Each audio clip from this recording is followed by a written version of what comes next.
আসসালামু আলাইকুম। তো এই লোকটা কথা জেনে হরতাছে, ছাদ হরতাছে কি চুরি করার জন্য। তো আমরা তো আমরা দেখতে থাকি। তো এই লোকটা সাজনা গাছে নিম পাতা গাছে উঠছে, নিম গাছে উঠছে নিম পাতা পাড়ার জন্য। তো দেখি লোকটা নিম পাতা দিয়ে কি করে। তো নিম পাতা কিন্তু অনেক একটা উপকারী জিনিস। সবকিছুর জন্য উপকার হয়। তো নিম পাতাগুলা বাসায় নিয়ে আসলাম।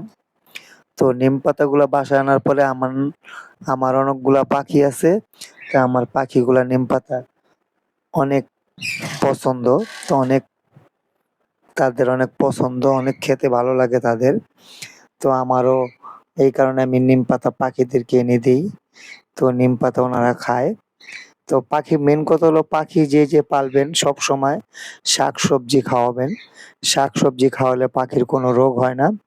তারা রোগমুক্ত থাকে। কোনো ওষুধ খাওয়া লাগে না।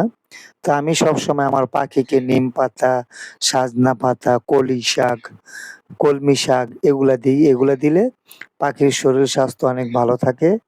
ওরা সবসময় শরীরে এনার্জি পায়। ঘুইরা-উইরা সবসময় ভালো লাগে তাদের।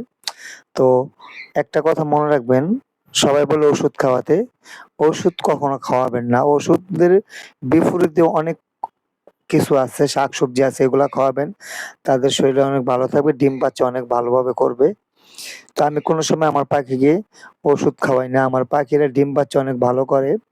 তো আমার পাখি এবারকার ডিম দিছে, এবারকার ডিম-বাচ্চা হবে ইনশাআল্লাহ। ডিম-বাচ্চা হলে আপনাদেরকে দেখাবো।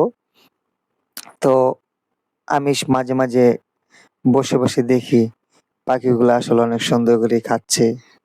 তো এটা আমার কাছে অনেক ভালো লাগে। তো সবসময় কেউ যদি পাখি পেলে থাকেন, তাহলে সবসময় শাকসবজি দিবেন, নিম পাতা দিবেন, কলমি শাক দিবেন।